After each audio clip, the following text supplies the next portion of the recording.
Bonjour à toutes et bonjour à tous, bienvenue sur objectivemoto.com. Et oui, finalement, vous aurez le droit de voir des Kawasaki cette année sur notre site. Merci Kawasaki Benelux. Et on commence par la présentation de la nouvelle Z650. Eh bien, croyez-moi mes amis, elle a beaucoup changé si vous la comparez à la ER6N. Allez, on va vous la montrer plus en détail, surtout avec les points importants et ce qui a bien pu changer. Point de vue moteur, on retrouve toujours un bicylindre de 68 chevaux à 8000 tours minute.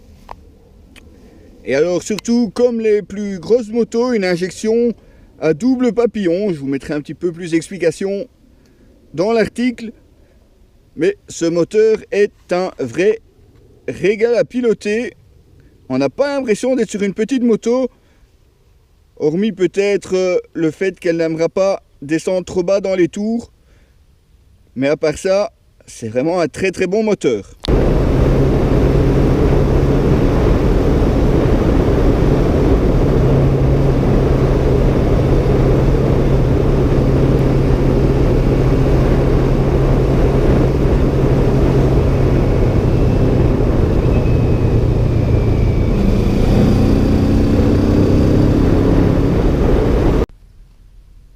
Vous aurez aussi noté le tout nouveau châssis tubulaire, comme sur la grande sœur Z900, un châssis ici qui ne pèse que 15 kg, ce qui permet évidemment d'avoir une moto très légère, puisqu'on n'en est qu'à 187 kg pour cette Z650. C'est vraiment pas lourd du tout et ça se ressent au pilotage. Une moto qui est très maniable, très vivace, on peut vraiment basculer d'un angle à l'autre sans aucun problème. La partie cycle n'est pas en reste avec une fourche avant de 41 mm. Par contre, ne cherchez pas les réglages, il n'y en a pas. Alors qu'à l'arrière, on retrouve un amortisseur placé horizontalement. Le freinage est confié à Nissin avec un double disque avant 300 mm, 2 pistons. Et l'ABS bien entendu. Alors qu'à l'arrière c'est un 220 mm simple piston, mais c'est largement suffisant vu le poids de la moto pour s'arrêter. De ce côté là, pas de souci non plus. On note également une selle basse à seulement 790 mm pour la rendre encore plus accessible. Un réservoir de 15 litres, mais elle est assez peu gourmande puisqu'on a remis 7,5 litres pour 180 km. 180 km de route mixte, puisqu'on a pris l'autoroute, mais on a aussi fait la Molinier dans ces 180 km. Alors évidemment, ça vous dit un petit peu la consommation assez réduite de cette Z650.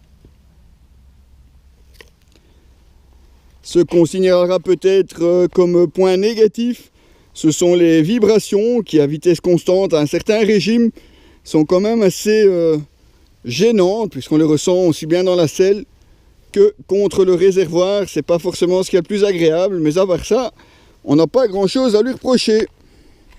Des commodos classiques, mais vous aurez noté que aussi bien le levier d'embrayage que le levier de frein sont réglables sur 5 positions.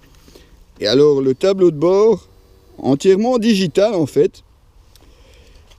Contrairement aux autres où vous avez vraiment tout qui s'allume, ici c'est vraiment une aiguille qui va monter tout simplement en fonction des tours de votre moteur, mais qui fait aussi office de shift light, donc qui s'éclaire un petit peu plus en dessous pour vous signaler qu'il est plus que temps de changer de rapport. Vous avez le rapport engagé, la vitesse, une jauge, le trip, l'heure, mais que demander de plus?